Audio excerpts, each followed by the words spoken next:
గ్రామ తెలుగుదేశం పార్టీ నాయకులకు కార్యకర్తలకు అట్లాగే జనసేన నాయకులకు కార్యకర్తలకు ఇరిగెల కుటుంబానికి ఇక్కడికి వచ్చేసిన ప్రతి ఒక్కరికి పేరు పేరున నమస్కారాలు తెలియజేసుకుంటూ ఇక్కడ ఉయ్యలవాడకు రావడము నాకు ఎంతో స్పెషల్.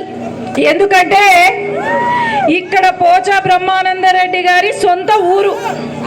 మరి పోచా బ్రహ్మానందరెడ్డి గారు ఎన్నిసార్లు వచ్చారయ్యా ఉయ్యలవాడ కంటే నాతో చాలా మంది అన్నారు కేవలం కట్టింగ్కి వస్తాడమ్మా, ఇంకా రాడు, ఆయన కనిపించలేదు అని అంటారు.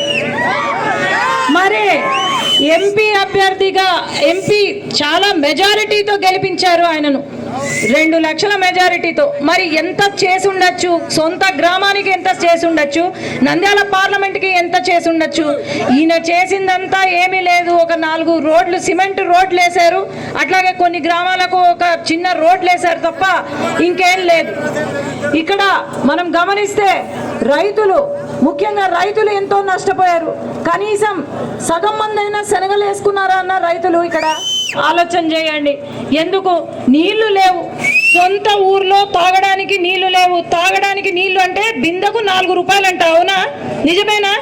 బిందెకు 4 రూపాయలు.